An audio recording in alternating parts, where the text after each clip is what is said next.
Good afternoon, everyone. Welcome to another day of small business, the Small Business Roadmap. We're here for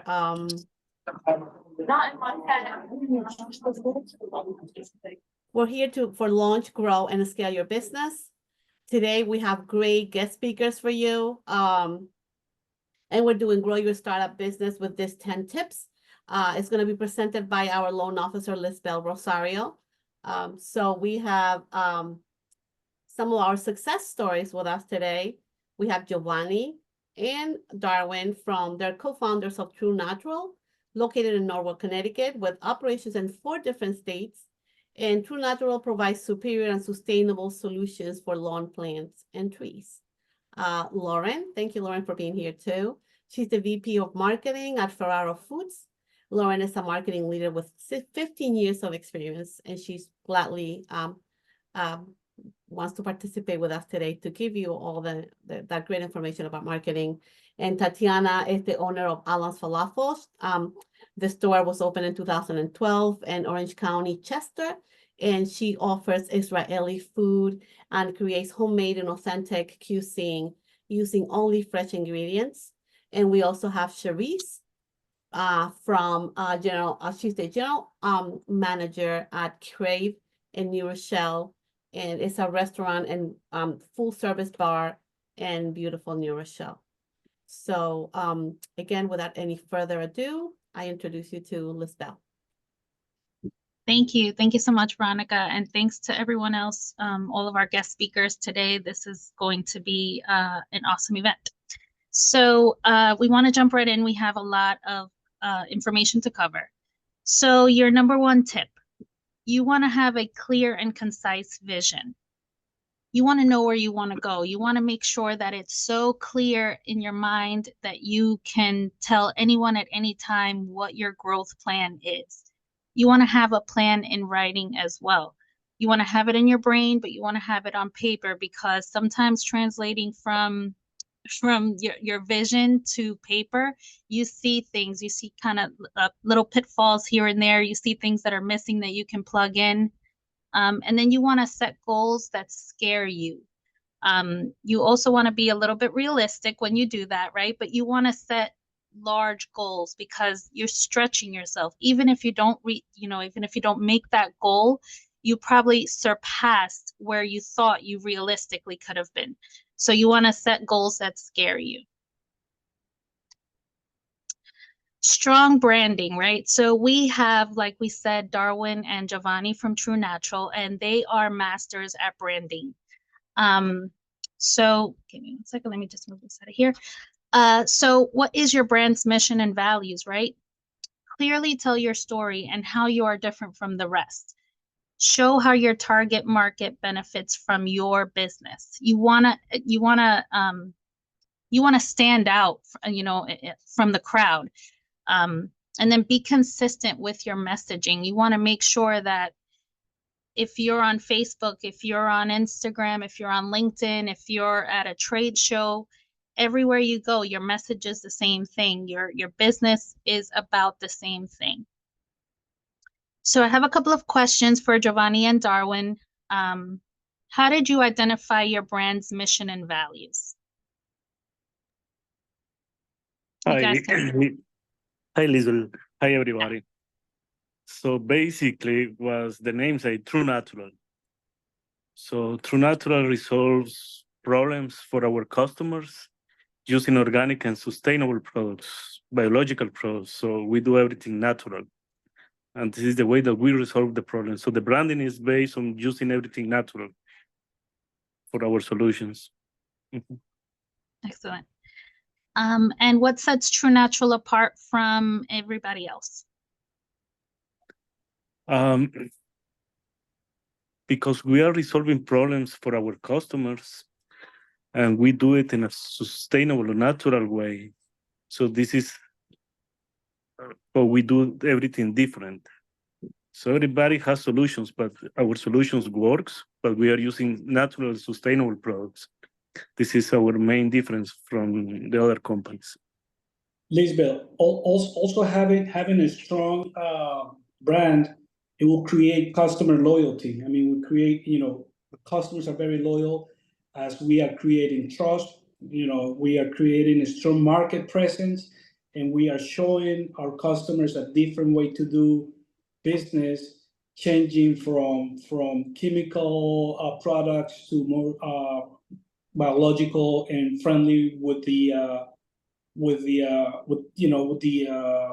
you call it? I'm trying to the word with the nature. I mean, very much. But again, strong branding, it creates customer loyalty.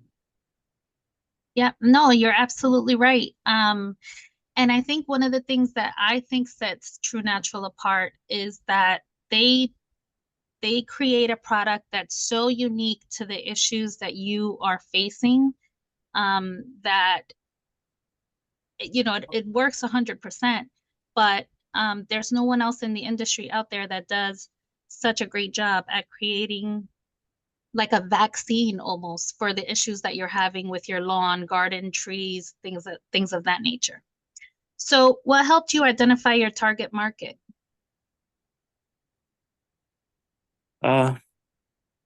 Has been a process to do it. At the beginning, we were focused on lawn care and small companies in Connecticut. Mm-hmm. But then we realized that our solutions and our products were really good for other segments, like golf courses, nurseries. So after like a consultant workshop that we had with you and with TAP, we decided to move from small customers to more corporate customers. So where we can do like a higher value of sales per customers.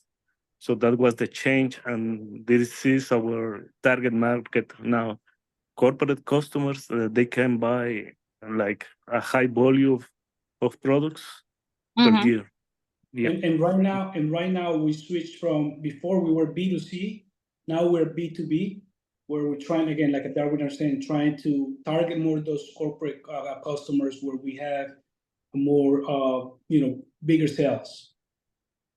So, and to change it, we decided to move part of our operation to a different states. So we are doing business in Florida, Texas, Oregon, and Maryland, where we can find more customers, more big customers. So that was the decision that we did like 3 years ago. Awesome. Well, thank you so much, gentlemen. I'm going to move on to our next point.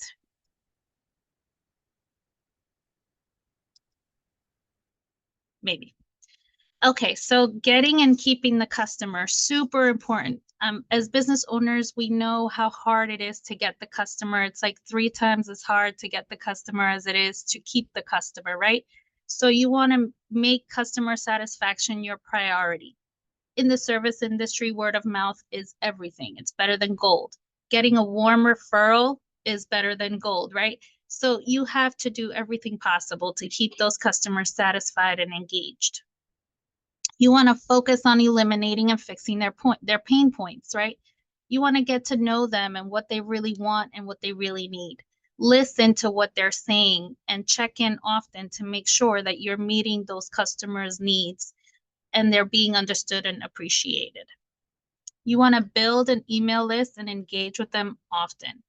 You want to implement like a loyalty program or something like that so that they have an incentive to keep coming back. Ask them to provide a way for them to for you to communicate with them, whether it be email or text message, something like that keeps your business at the top of their mind.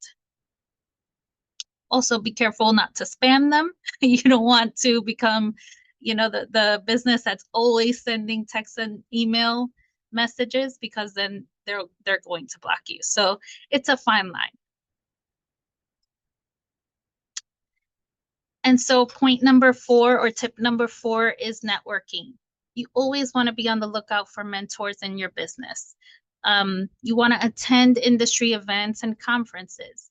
Make connections with vendors and potential customers.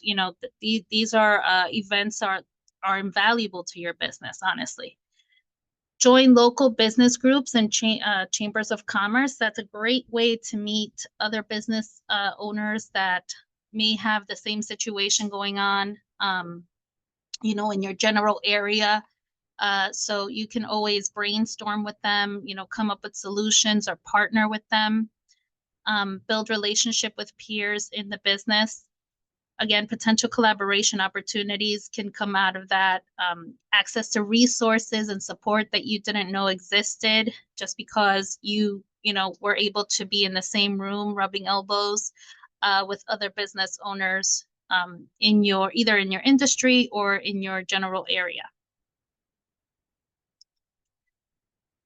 And point number 5, we have digital marketing. So you want to explore various marketing strategies and platforms, like know where your customers are, know where they are looking, know where they are spending their time. You want to use data and analytics to learn what works best for your business. Don't be afraid to outsource digital marketing to an expert that gets results. Sometimes I speak to business owners that are so, you know, they have no clue how to do digital marketing, how to jump into that world that we're living in right now. But then they won't seek the information from someone because they just don't know what to do or what to ask. Look around, you know, there's plenty of people out there that could help you grow your business digitally. And one of those experts that I talk about, her name is Lauren. Lauren, can I ask you 3 questions? So how can a new business know where their customers are digitally? So hi everyone, thanks for having me. I think that one of the best ways to know, and I think the 2 gentlemen before sort of talked about it, is a little bit of trial and error. So number 1, it is just talking to people who are interested in your products and services just right off the bat. Like, how did they find out about you? Like, where did they look? Like, what types of things are they interested in, and who are they? Like, sometimes that's demographics, like what age they are, where they live, etc. And sometimes it's psychographics, like maybe they're a mom, maybe they are a bachelor, maybe, you know, just figuring out who the people are, and then you can kind of narrow in. I also like to suggest social media is a very free, low touch way to geo-target your customers and figure out where people are. Because, like, for example, Instagram provides like basic but good location data. So you can find out, like, oh my goodness, the people that are liking all of my posts for my business are in the New York City area. That's super interesting. Or maybe they're not. Maybe they are in more rural areas. But I've found that social media is a great low touch way to figure that out. And then I also usually suggest the Google Analytics suite, because again, it's free. It's pretty easy to use, like it prompts you through. And then if you are attaching it to a website or something else that is digital, it provides you location data without you even having to dig in. So if you're unfamiliar maybe with digital tactics, those 2, social media and Google Analytics, and then also just, again, word of mouth, are just super helpful. Awesome. Thanks, Lauren. So you actually touched on my next 2 questions. You know, how important would you say data and analytics are to the success of marketing? Is there anything you'd like to add to that? Yeah, definitely. I would say they are huge. So marketing is fun because it can be creative. And so like the front of what you're doing, like your business, like how you are explaining it, like we talked about branding a little bit before, is neat because that's the feeling that it gives people. But the data and analytics are actually what inform you on whether you're doing the right thing. And so a lot of times, like if I'm doing a campaign or something and it's not working as well as it should, or like I loved it, but maybe like my customers didn't, sometimes the analytics tell me why. You know, like maybe, again, like demographics and psychographics are important with this type of stuff. Like maybe it's not resonating with younger people, and I really made it with that in mind. And so I can go out there and like ask different questions and maybe try different things, because a lot of what data and analytics provides you is the trial and error, but without having too much error. So that's why I like to use it to, again, like inform what your business looks like on the outside. So I am not necessarily a numbers girl. That's why I got into marketing. And then I learned one day, like, oh my goodness, it really is super helpful. Awesome. And thank you for those suggestions for the platforms. I'm sure they'll be super helpful. So for our next point or our next tip, you want to explore funding options, right? So there's so many different ways to fund your business, to fund your growth. Bootstrapping is one of the main ways that people fund their startup businesses, right? You take your own money and you invest it in the business and slowly see it grow. But once you've moved on from bootstrapping, you can explore investors in your business, either silent or very, very very loud investors, right? People that have opinions. And then there's always loans, right? We are a CDFI, we're a nonprofit community development financial institution. That's what we're here for. We're here to lend money to businesses, to grow the revenue, right? To grow the overall wealth of different neighborhoods, of different demographics. We want to help anyone who is Latino, anyone who is low income or Black, right? Not exclusively, so we lend to everyone, but we're focused, our mission is to help those demographics really build wealth, generational wealth for their families. And the way that we do that is by lending to their businesses. You can also get a loan from a bank, right? You can go to your local Chase or your local Tompkins Bank or Hudson Valley Credit Union and see if their rates are, good for you, if their terms are good for you. If you're a startup, typically they don't lend to startups, but we do. So, always weigh your options and see what's out there for you, but don't be afraid to take the leap and, expand, maybe into a different industry or a different market or a second location, just to grow your business. And then there's always grants, right? There's always grants, especially if you have like the MWBE certifications, that opens the door for so many grants for you. The MBE, I suggest everyone checks out grants.gov. They have so many things coming up that your business may benefit from, and it's free money, so why not? So our seventh tip is know your numbers, right? This is super, super important. So I'm going to spend a little bit of time here. You want to have a POS system that provides you with data and analytics. You don't want your old school cash register that just takes money in and you take money out, right? You want to have something that gives you information. It serves a double purpose, right? How many customers did you get per hour, per week, per month? You want to be able to get that information and have it readily available. So your POS system could do that for you. You want to survey your customers. What are your busiest times? What are your busiest seasons? You want to make sure that you know this information. It's crucial to, any growth of the business, but even just sustaining the business. You want to make sure that that's information that you have at the top of your mind. Know your bottom line, right? You need to know your net income. You need to know your earnings. You need to know your profit, right? A suggestion is to get a bookkeeper. That's what they do. They give you these numbers on a monthly basis or however, frequently you want to talk to them or you want to see them. They can give you those numbers. Accounting software, something like QuickBooks or Wave, is a free accounting software, something like that you can use to really manage your business. You don't want to be managing it in your head or on Microsoft Excel spreadsheets. You want to have a sophisticated program.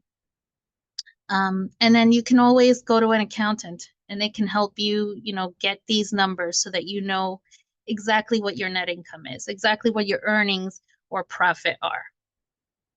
And then a really important point is to identify your KPIs, right? Your key performance indicators. So what are some key performance indicators? Well, we have sales revenue, right? Return on investment.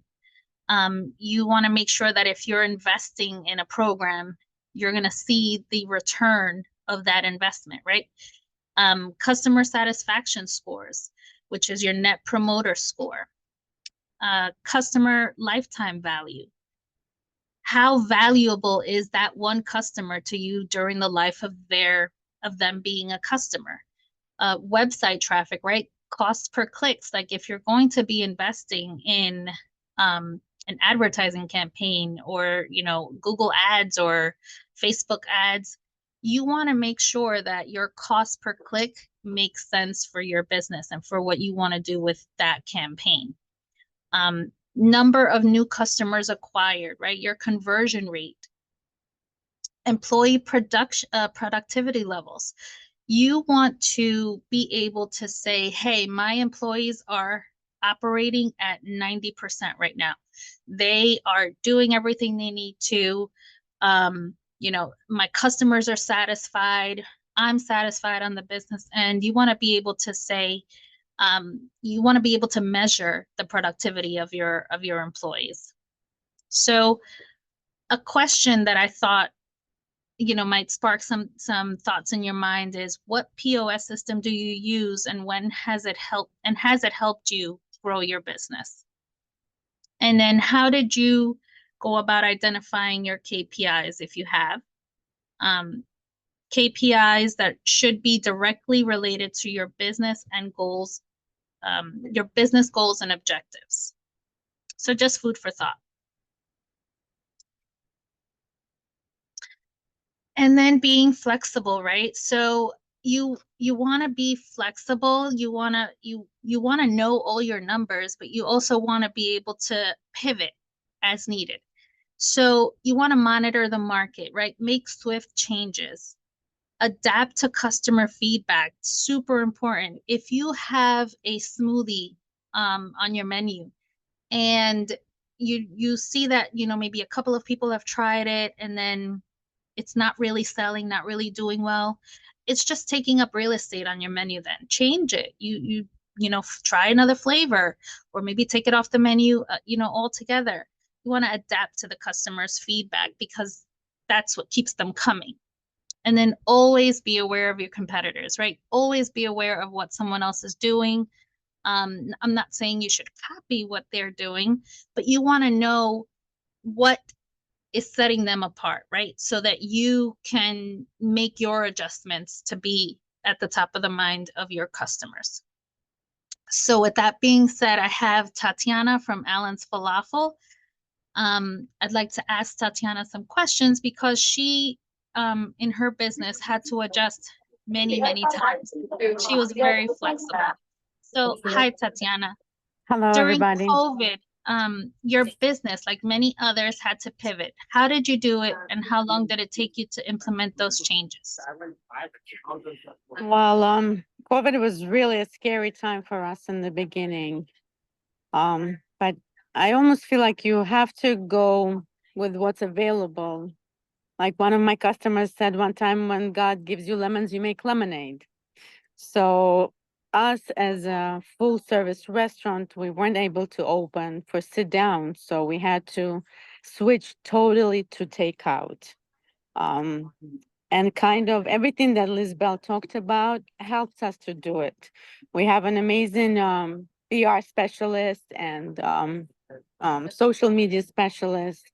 So we kind of pulled everything together. We made our menu more simple so that it's easier to make for us because we had to lay off some customers. So our focus was still on quality and service. So we wanted to serve the same amount of, the same quality of food to our customers who were kind of also stuck in that situation. A lot of them could not go out. They had to stay home, work from home, be with their kids. So we tried to focus on what is that our customers need at that time? Like, for example, we created family special meals during that time so that instead of spending 2 hours cooking, they could do other things, but have their meals ready. And it's like Liz Bell said, it's kind of taking the feedback from the customers, but also knowing your business. You have to know what works for you. If whatever customer is asking for does not work for you because they don't know all the details and what it takes to make an item or to make the change, then you just don't do it. You can't just follow the customer blindly. Like for example, if they say, "Oh, why don't you do that?" You have to think for yourself. Is that really gonna work for you? Or is that one person out of 100 is gonna support you with that idea? That's a very good point. you So know. in that same vein, how crucial was customer feedback to those changes? We did receive a great feedback from our customers. A lot of that was communicating through online because you can't answer everybody, but we also have a great online system where customers leave us, referrals, they leave us feedback, they leave reviews for the items. I think the social media is what kind of helped us also to get our word out. If we're closed, if our hours are alternate, if the wait time is longer. So I think that was one of the things that kind of pulled us through, is being able to communicate kind of indirectly, because it was just me and one other person on the phone, and you can't answer everybody's phone calls. Mhm. So Awesome. Well, thank you so much, Tatiana. I know for a fact because when we went to go see your restaurant, you told me that juice making came out of COVID when you just weren't sure what else to serve, right? So, just thinking outside of the box, being innovative and flexible, helped her build another income stream, right? Another revenue stream. Right. So that's amazing. Thank you so much. You're welcome. Thank you for having me. So our next point, right? Our next tip is to hire and retain talent. Super important to have great people working for you. Like Tatiana had mentioned, she has wonderful people working on her social media. So you want to evaluate your employees. You want to make sure that they are crystal clear with what the expectation is, and you're crystal clear with what you're going to get from them as well. You want to build a culture of creativity, recognition, and collaboration. You want your employees almost to be so excited to go to work that there's never a bad day at work, right? You want them to be creative. You want them to have ideas and innovative ideas for the business. You want them to be collaborative with the employees, with your customers, right? You want them to feel as though the business is almost as important to them as it is to you. You want to nurture employees. You want employees that are passionate about your vision, just as passionate about your vision as you are. And to answer a couple of questions for us today, we have Charisse from Crave. Charisse, if you can unmute yourself. Hi, everyone. Thanks for having me. Thank you for being here. So do you evaluate your employees, and how often do you do that?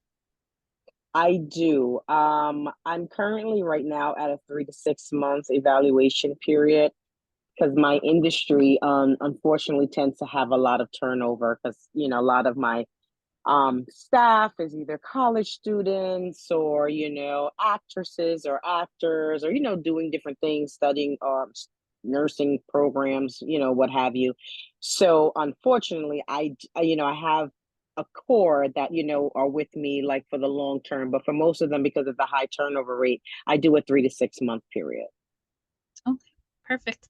And how do you identify performance and development needs of your employees to ensure they're contributing effectively to your business's growth? Well, I set clear KPIs at hiring and then at my 30-day, 60-day, and 90-day kind of period. So my staff is very aware of kind of what those metrics are that I'm looking for, depending on the role, absenteeism rate, average order value, cross-selling rate, customer service, obviously, because if the customers are not happy with your service, then that's an issue. And then I have trackers throughout each period where we will have check-in points, just to kind of see how they're tracking. I'll go over, some of their numbers and goals for the month within the 30-day period, 60-day period, what have you, and use that opportunity to provide any constructive feedback if there is any. And I use it as an opportunity to foster kind of open communication. So I allow them to be able to, communicate with me what they think is working for them, what's not working, or if there's any issues potentially, with like customers or food, and vice versa. So I allow it to be very open and encourage that feedback. And I have found that has really helped a lot, because to your earlier point, it gives the employee a sense of ownership and they feel like their opinions are valued, and it's not just the work that they're outputting. And then as we go through these, I attach different little rewards when they meet certain milestone and goals, which seems to always kind of work. Awesome. Give me 1 second. I seem to have lost my screen. Okay, perfect. So what qualities do you look for when hiring new employees, and how do you ensure that they align with your company's values and goals? Obviously, I look at kind of their previous work experience to just make sure that they have just kind of like some of the basic understanding of the industry and what the requirements are.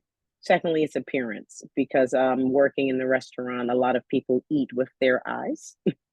And it's actually an issue that is very prevalent. I've noticed lately, especially with a lot of the younger generation, a lot of times they don't really understand the importance of their appearance.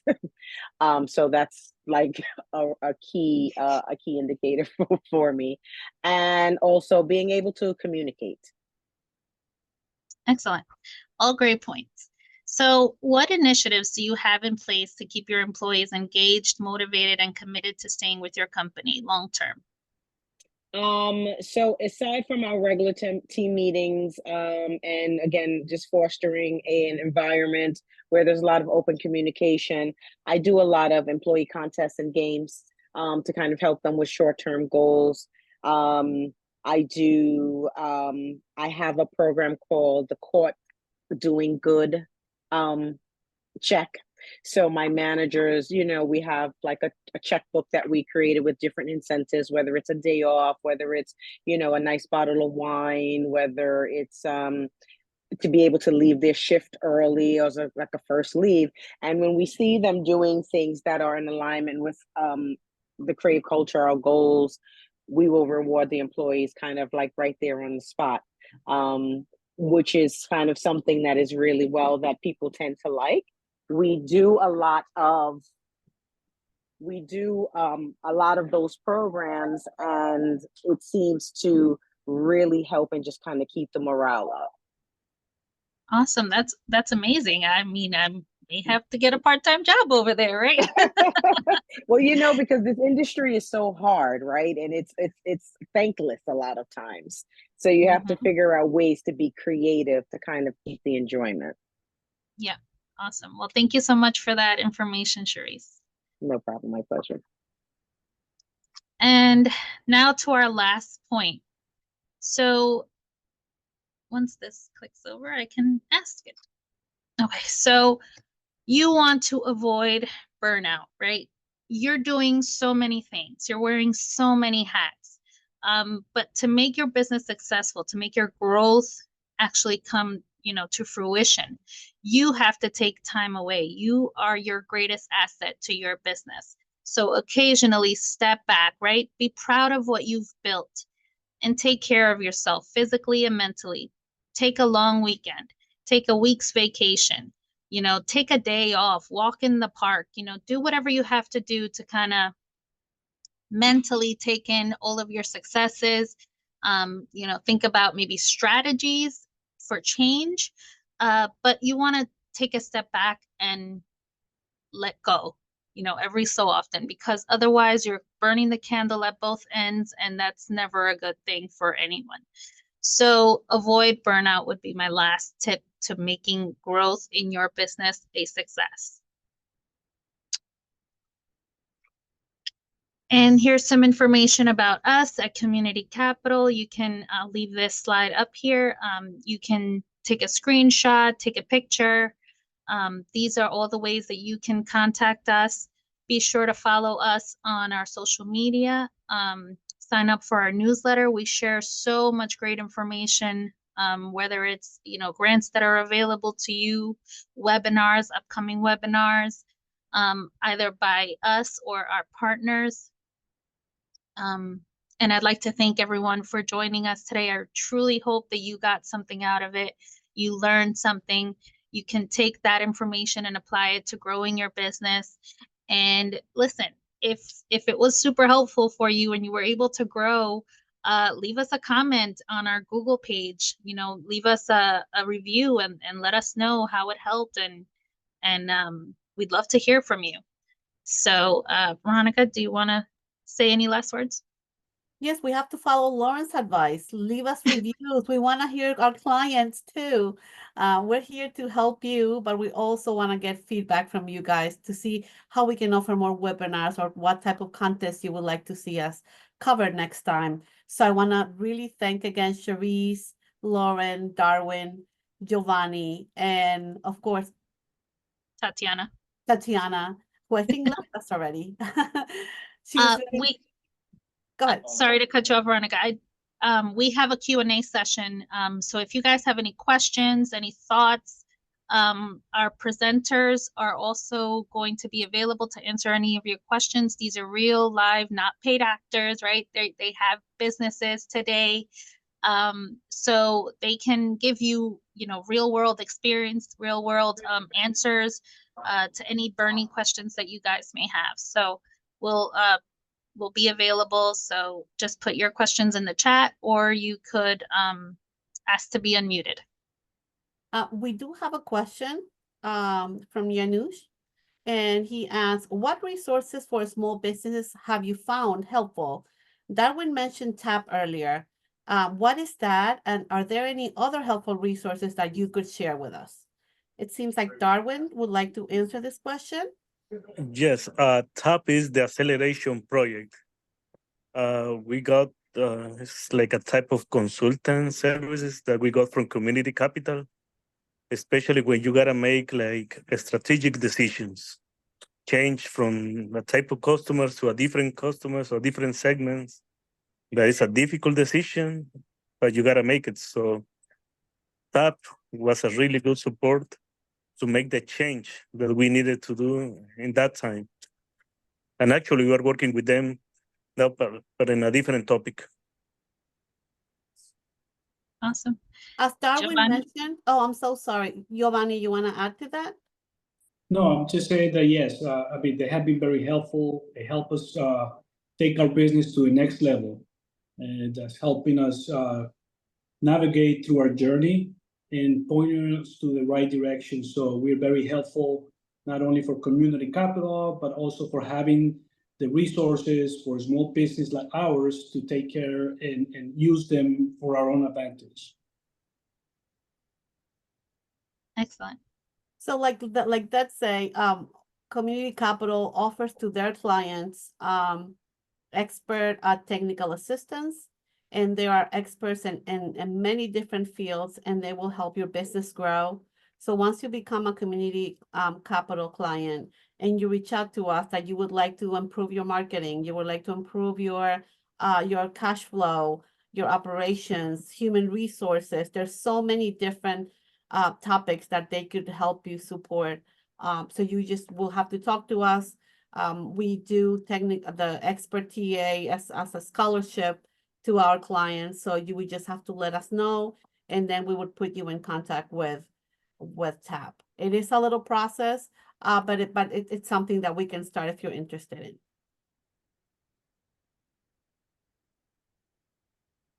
Any more questions? So before we go, I want to invite everyone to tomorrow's session. Tomorrow we're going to have the last one of our launch business roadmap series. It's marketing to unleash growth and drive profits. So we have one great subject tomorrow. So if you have the time, please join us. We'll be happy to have you. And here again at 2 o'clock, we'll be here, and we'll welcome everyone. So thank you so much for being here today. Thank you again to the guest speakers, and we'll hope to see you again. Thank you so much, Veronica. Thank you. Thank you. Bye-bye, everyone. Thank you very much for everything. Bye bye. Have a good day. You Right. too. Bye-bye.